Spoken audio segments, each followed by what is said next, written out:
This podcast is supported by listeners like you. We're grateful for your tax-deductible donation at newthoughtphilly.org or the link in the episode description. A practical prayer is a prayer that works. These discussions between Reverend Bill Marcioni and Carol Lawrence dive into the details of how it works and how to work it. Reverend Bill is a New Thought minister and the author of Practical Prayer for Real Results. Your new life begins with a new thought.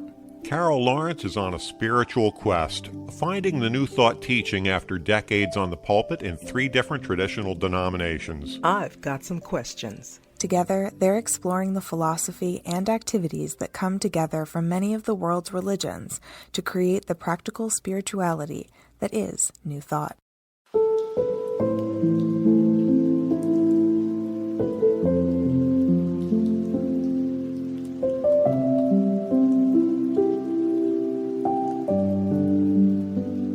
Welcome to the Practical Prayer Podcast. I'm Carol Lawrence, and I'm here with Reverend Bill Marcioni. And today we're going to talk about why Jesus did not do practical prayers, or Jesus did do practical prayers. We're going to unravel that, right? Yeah, we're going to unravel that a little bit. And it's interesting because, Jesus was our great way shower. I have absolutely no disagreement with the notion that Jesus was the Son of God. My difference comes in that I think everyone is the Son of God. Everything is the creation of God. So he's not our great exception, he's our great example. And throughout the New Testament, Jesus goes around doing really, really simple prayers. Somebody touches the hem of his garment, and he says the healing is done. And other examples where he says something as simple as, Lazarus, rise. And this guy rises from the dead. And those seem so miraculous, and they seem so simple. And clearly there are not the 5 or 7 steps in a practical prayer. But what we need to get back to is why we do the 5 or 7 steps in a practical prayer. Because at its core, practical prayer is no different than an affirmation, which is our ability to make a positive statement and release it into the creative law of the universe and allow that creative power that creates everything to create this next new experience. So when we do a practical prayer, that's what we're doing. In self-help, when we do an affirmation, when we say, I am prosperous, or I am loved, or I have a wonderful relationship, or I have a perfect job, or I easily earn X thousands of dollars, that affirmative statement is a powerful creative entity that's moving the creative process that creates everything. What changes is our level of belief or disbelief in whether or not that's going to change our life. So if we believe that we are in tune with that infinite creative power that creates everything, the way Jesus was, then a simple affirmative statement is all that's required to set the law in motion. The reason Jesus didn't do the other steps is because he was living in them. The first step in prayer, and the affirmation is the third step. The first step in a practical prayer is to turn our awareness away from mundane life, thinking that cause and effect happen here in the world of the physical universe, and turn our attention to that infinite creative power that creates everything, God, nature, spirit, source, whatever the essence that creates everything is. Jesus called it the Father. Turn our awareness to the Father, that infinite creative power, and know that it created everything. And then the second step is knowing that that power created everything, to acknowledge that that power created me too. Everything that I am is that divine essence shared in its own way. All of that power that exists everywhere exists within me and is available to me. From that position of belief and understanding that we are using that same creative power, we then can do the affirmation. We can state that positive new experience that we're desiring and put that into motion. Once we've set that new idea into the creative mind, we move into gratitude. And that's the second to last step in the practical prayer. We turn from the experience that we've been having, we state what the new experience is, and then we're grateful for it. We're grateful for the new experience. We're grateful for the result of our prayer. We're grateful for the awareness of the creative process. Whatever it is that we're grateful for, we settle into gratitude. And then we release it. We let it go. The final step is to let this new creative intention loose in the creative law that has basically been creating galaxies and everything since the beginning of time, and allow it to work. Those are the steps of a practical prayer.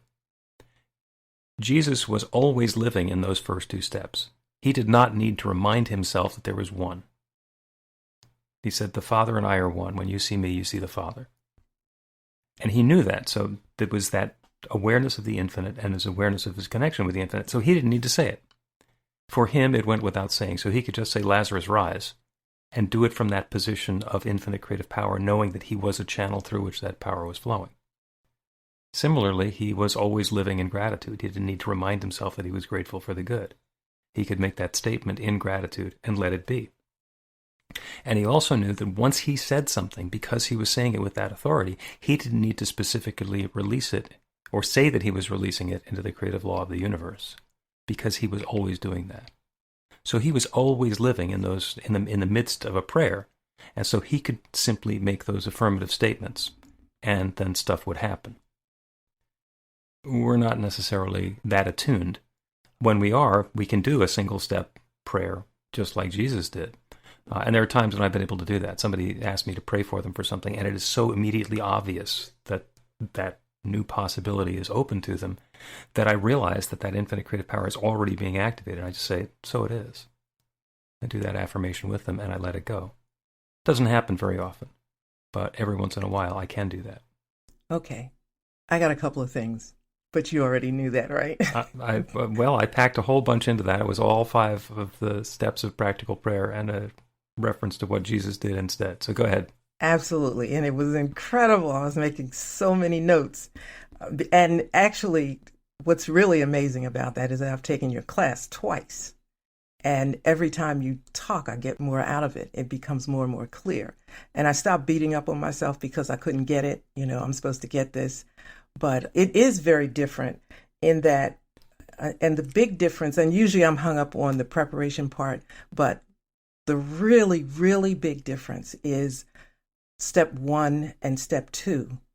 Step 1, we tend to take for granted because there's this great, powerful, creative God out there, and nobody would dispute that, nobody, that creates galaxies, that creates everything, the tiny little goldfish to the great big whale, everything.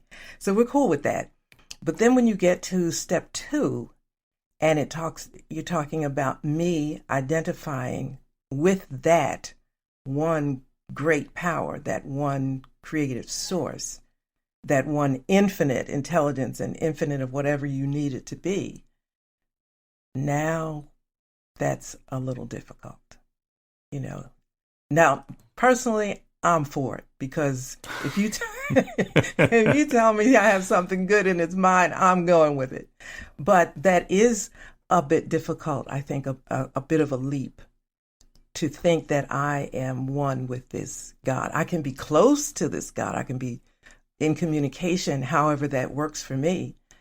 But to be one is a leap. And I know it's right, but how do we get there? That, I think, might be the big, hairy challenge of New Thought and of doing practical prayer, is because in that second step, when we're acknowledging that the creative power that creates everything is within us, we are accepting the authority and the accountability for whatever shape our life is taking, and taking unquestionable responsibility for what we call bad is terrifying. A lot of the people hear that and they turn to blame. Oh my God, it's my fault.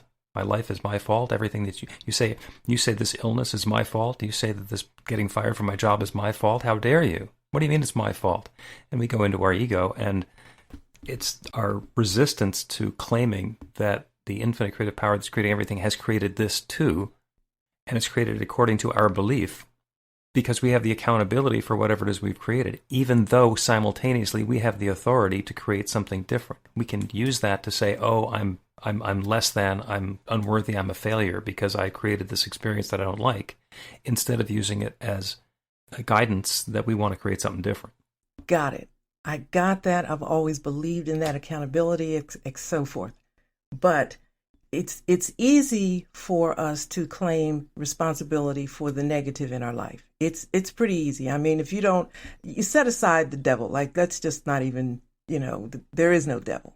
Not somebody good to blame. Yeah. Yeah, somebody. And so if anybody's listening that really, needs the devil, just set it aside for a minute. And we don't really have a problem with saying, I screwed this up. It was me. I made some bad decisions. I mean, if you take your ego out the way, you can say, okay, I'm a jerk. I really did this. Well, you very casually said, if you take your ego out of the way. Yes. That's not so easy, but continue. No, it's not. But let's, we can do that because we could do that. It's comfortable to say, I'm a jerk. It was me. Right? Except for jerks, but keep going. Yeah, but, okay. But the real stretch is to say, I am good. God is good. I am good. And I can create something good. I can create something bad. I know how to do that, right? Because I've done it a lot. I'm speaking for me and a lot of other people. Yeah. But to say that I have the power to create good and it's my responsibility and I can do this, that's hard. That's hard. It takes a lot of practice and then when you do it, it's like, well, maybe that was a fluke. God really did it. It was a fluke. But you got to practice. You talk about heavy lifting. That's heavy lifting. That's a heavy lift. And I'm going to disagree with one word. It's not responsibility. It's authority. We're not responsible for choosing something. We're just, we can. There's not a heavy weight upon our shoulders because we have to choose something, like we have to cure cancer or solve world hunger or end child abuse. We can. Perhaps we can. But we do not have to choose anything. We are creating our own life experience. We are free to choose whether we want to solve world hunger or just sell hot dogs at the beach. And then whatever choices we make, we're accountable for the way that those choices are impacting in the experience of our life. Mm. Okay. Yeah.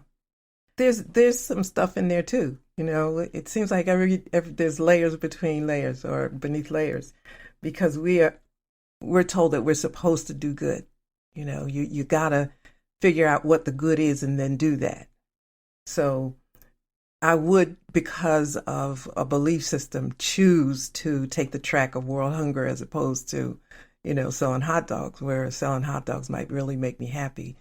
And I can meet more people and make them feel happier and all of that.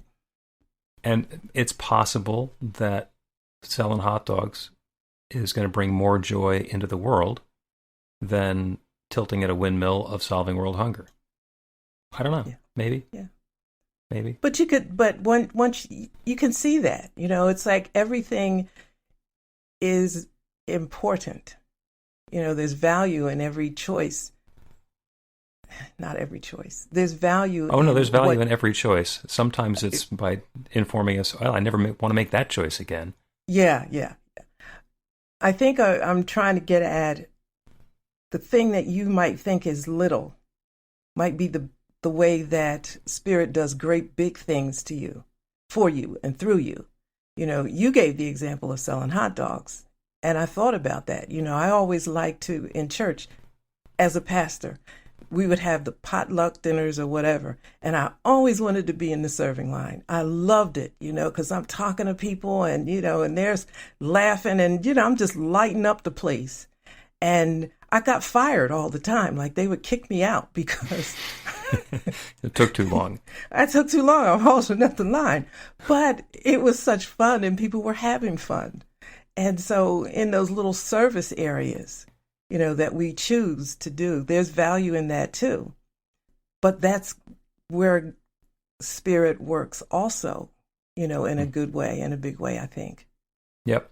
And the word is serendipity, where you're not setting out to do something spectacular, but you wind up doing something spectacular even though you thought it was insignificant. Let's take a quick break and come back and talk about the Beverly Hillbillies. That should be fun. Okay. We'll be right back. I can't wait for this one. You can put practical prayer to work in your life, and Reverend Bill Marcioni can help. He is offering an online class that teaches you to create your own practical prayer in 5 weekly 1-hour sessions.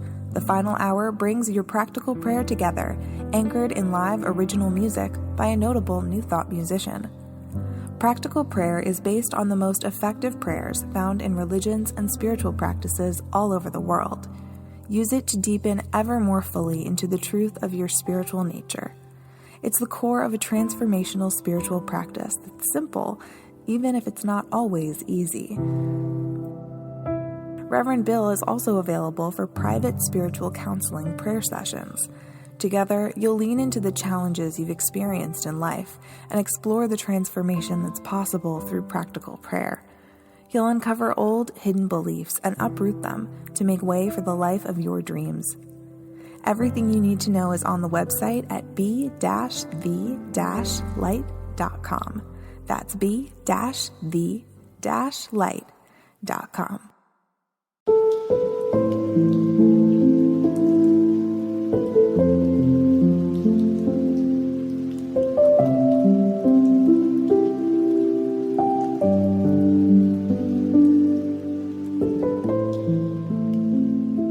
Welcome back to the Practical Prayer Podcast. I'm Carol Lawrence. I'm here with Reverend Bill Marcioni, and we're going to continue to talk about Jesus and practical prayer. Did he do it? Did he not do it? How he did it? How, But what's this with the Beverly Hillbillies?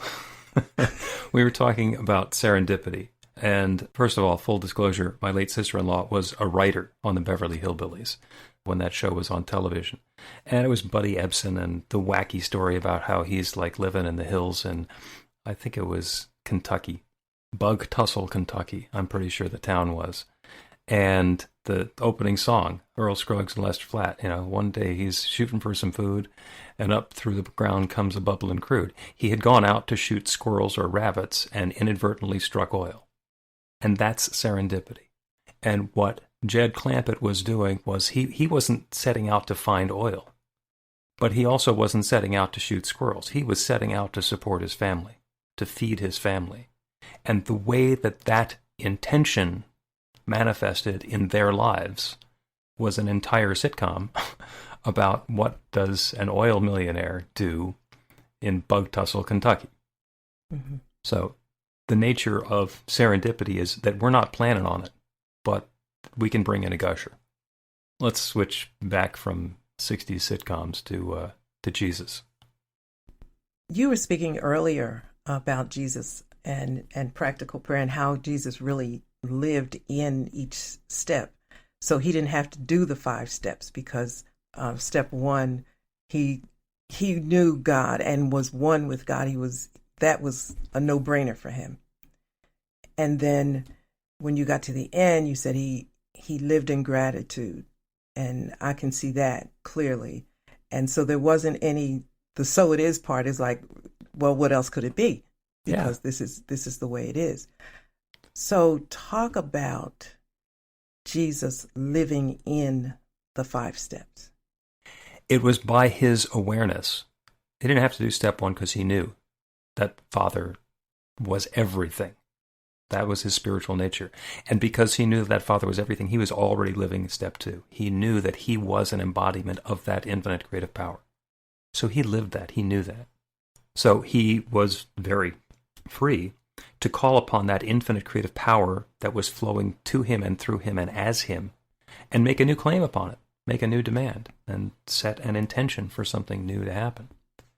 We left out the two optional steps, which is when there's something going on in our belief system that is not true. We need to address that this, whatever it is, this belief is false. There's no truth and no power to it, so that we can claim the good.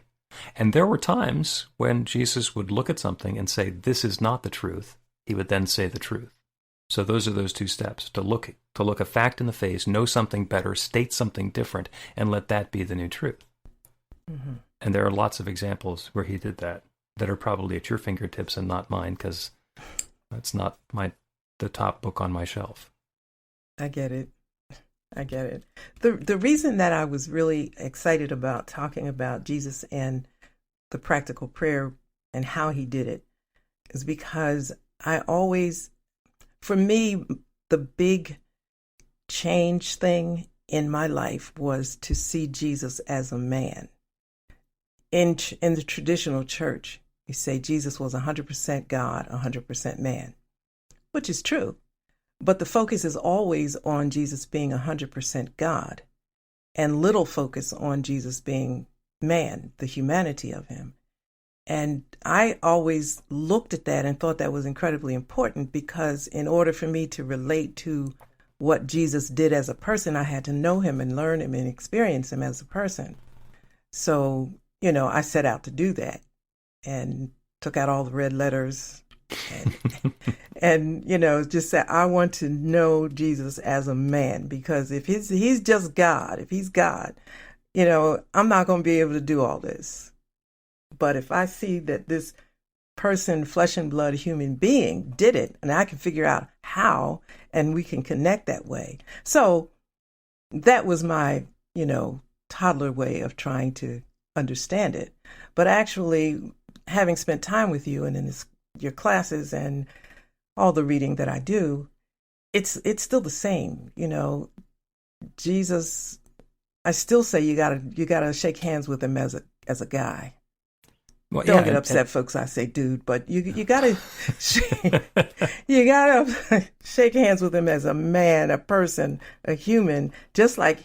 And then I can walk, and I can kind of understand what he did and how he thought, and you bring it all together with that first step. This is who God is. Yeah, and when you're saying that Jesus was 100% God and 100% man, I 100% agree with you. And I think that you are 100% human and 100% God. Mm-hmm. God is 100% God and some small, tiny fraction human, because this is an infinite universe. There's a lot to it. And I'm not sure what the percentages come out. It's not zero, but it's pretty small when you consider how many galaxies there are out there that are not. I mean, they're stars. They're not humans. Mm-hmm. So everything that you are, everything that each one of us is that divine God essence. And it's 100% human. We are that infinite presence taking human form. And just like with Jesus, I don't think there are two classifications of human. I don't think there's Jesus plus everyone else, all of the other billions of humans who have lived. That would be a nasty trick. Mm-hmm. Especially if you take into account the sorts of... Jesus made a gentle suggestion that there was not a distinction between him and his humanness and his godness and everybody else. And it goes when he said, all this I do, you can do, and more. And I don't think that was actually that subtle. I think what he meant by that is that everything he did, we can do too. And we can do more than he did. Jesus did not invent cell phones or travel to the moon, to the best of our knowledge. Mm-hmm. Jesus could not fly a 777 or an Airbus or even a Cessna. Okay? All this I do, you can do, and more. And it's the availability and the creative power that lets us create new and more and better and deeper, and then live in that. Mm-hmm. We're going to live in that in a spiritual way, or we're going to live in that in a completely ego-based, pushing the pieces around in the physical universe way, where we're going to deny the spiritual nature of everything. But that's self-defeating. Yeah. When Jesus said that all these things I do, you'll do better, you'll do more. I said, yes, okay, he said it. It's got to be true. Let me figure out how this works or how to do more. But you got to start with the area of belief that you are as an individual, one with God, and what that means. And you can wrestle with it however you want. We're a tiny piece of God, or the drop of the ocean analogy. And I think there was one that said, I forget that one because I can't remember both parts. But anyway, we are one with God. God can't do anything for us unless he could do it through us. We have to be willing. Yeah. We have to be open and receptive. And that's one of those things that, you got to work on. Like, be open to it. If he said it, okay, let's see how it works. That's being open. Yeah. Well, Jesus actually did say how to do a practical prayer. He gave very specific instructions. So let's take another break and then come back and go over Jesus' instructions on how to do practical prayer. Okay, we'll be back. Learn to put practical prayer to work in your life. The steps are simple to learn and let you begin to get real results to create the life of your dreams immediately.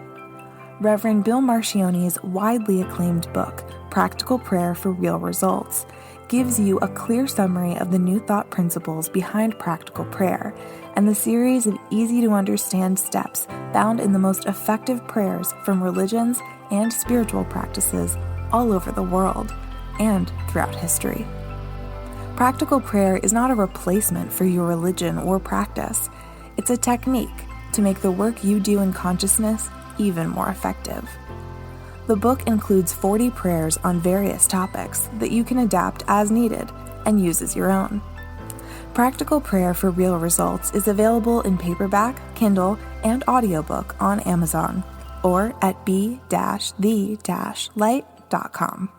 That's b-the-light.com.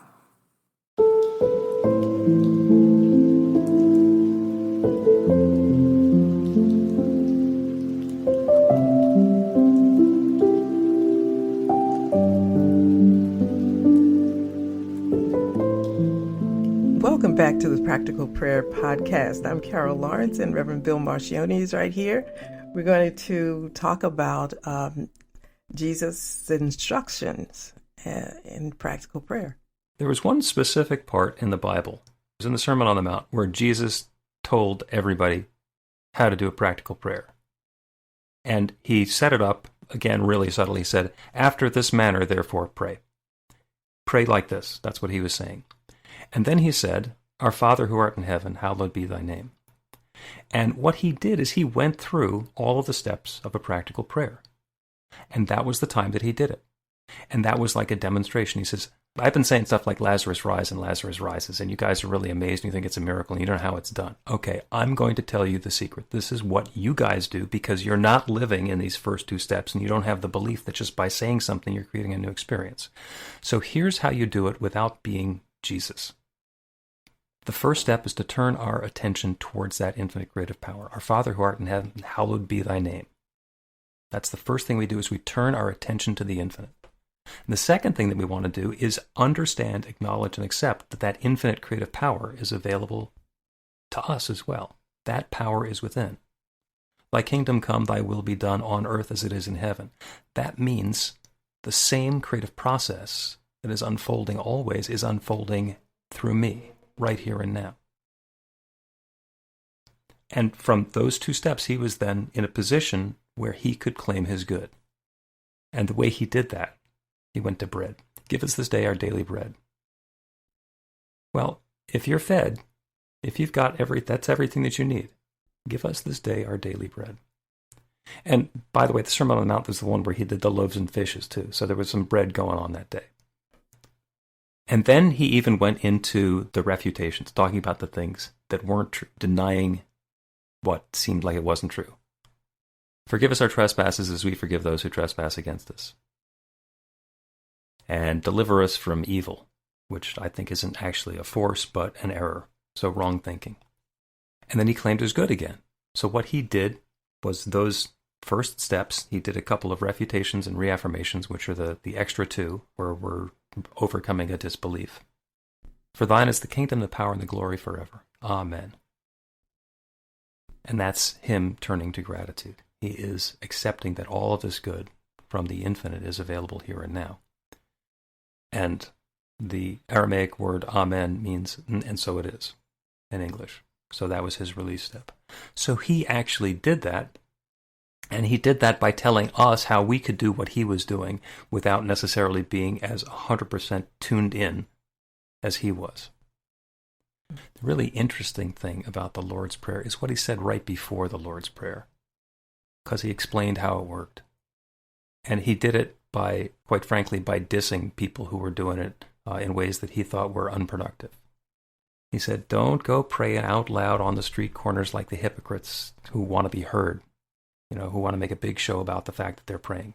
He said, go into your closet, just you and the Father. Go within. And it's not necessarily a closet. It's not like you go in and close the door and turn the light switch out. That's go within. Go into the quiet within you. Turn away from everything else and open yourself up to that infinite creative power. And then believe that you have it and ask for what it is that you are seeking. And not ask as, please give this to me, but ask as in put that demand into that creative power of the universe and allow the channel to open to bring that good in. And he says, because that infinite creative power within that's hearing you knows what you need before you ask, but you have to ask. It knows what you need because it is you. It is each of us. That understanding, that knowledge, that awareness is available. And what he's saying is that creative power is available at an instant. It knows what you need. It's ready. It's prepared. As soon as you open the channel, that good flows in through the channel. Mm-hmm. But you have to ask. Because if we're getting good that we didn't ask for, that we don't want, we don't perceive it as good. Yes. When I want to have loving relationships, then I open myself up to that, and all sorts of people come out of the woodwork to love me. But if I want to be left alone, then that's a punishment. So I need to understand what it is that I'm inviting, what it is that I want to have in my experience, so that I can either have solitude or a crowd of people loving on me, and either way have that be what's fulfilling and satisfying and enriching my life. Yeah, I see that. There was one other thing that he said. Do not pray by vain repetition as the heathens do. And what he meant was, don't do the prayer for the sake of doing the prayer. Do the prayer because you want to create a new experience in your life. You're not doing a prayer to get God points. We are not here to impress the infinite. We are not here to earn our way out of jail. We are here as co-creative partners in this endeavor of life. And the prayers that we're doing, we should not try and do the same thing, the same prayer over and over again. In fact, we can't. We're on a rock that's sailing through the space at 25,000 miles an hour. So even if you say the same prayer twice in a row, you're older, you're in a different place, and the world has changed somehow, even if it seems to you like you're doing the same prayer again. So don't intentionally do the same prayer again. Follow the instructions that are provided to us on the shampoo bottle. Lather, rinse, repeat. Lather, rinse, repeat. Yep. Okay. And for the closing prayer, as our practical prayer today, at the risk of vain repetition, actually, would you say the Lord's Prayer for us with deep intentional meaning, as though you're acknowledging that these are the steps of a practical prayer? I can recite it. Okay. Okay. And we listening can believe it. Our Father, who art in heaven, hallowed be thy name. Thy kingdom come. Thy will be done on earth as it is in heaven. Give us this day our daily bread. And forgive us our debts as we forgive our debtors. Lead us not into temptation. Deliver us from evil, for thine is the kingdom, the power, and the glory forever. Amen. And so it is. And so it is. And now our challenge is to say the Lord's Prayer without being a vain repetition. Let it be something new. So then you don't you don't just repeat the Lord's Prayer, because that would be the vain repetition. Is that what you're saying? Yeah. Let it mean something new. Let it mean something powerful. Let it be transformative and change. This is not something that you do as a placeholder. Feel it. And if you do that, you're going to change the words, because that's what I do. You are welcome to change the words. Yeah, I mean, you fill it in with all that means. Give us this day our gluten-free crackers. I mean, whatever.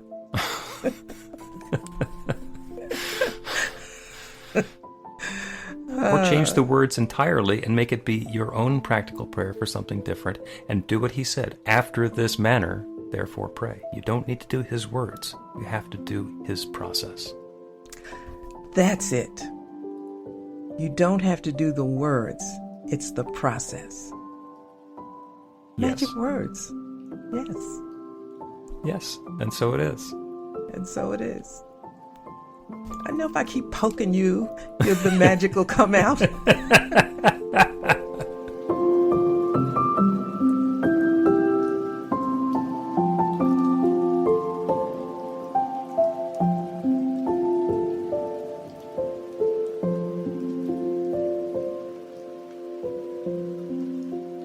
The Practical Prayer Podcast with Reverend Bill Marcioni and Carol Lawrence is a production of BeTheLight.com, be-the-light.com, where you can find more information about practical prayer for real results. Our theme is by Music of Wisdom. You can learn about the spiritual community of New Thought Philadelphia with daily guided meditations, Weekly celebrations of spirit, and Reverend Bill's classes in practical spirituality at newthoughtphilly.org.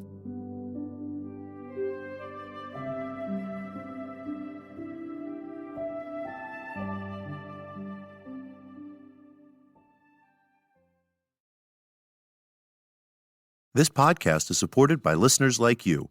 We're grateful for your tax-deductible donation at newthoughtphilly.org or the link in the episode description.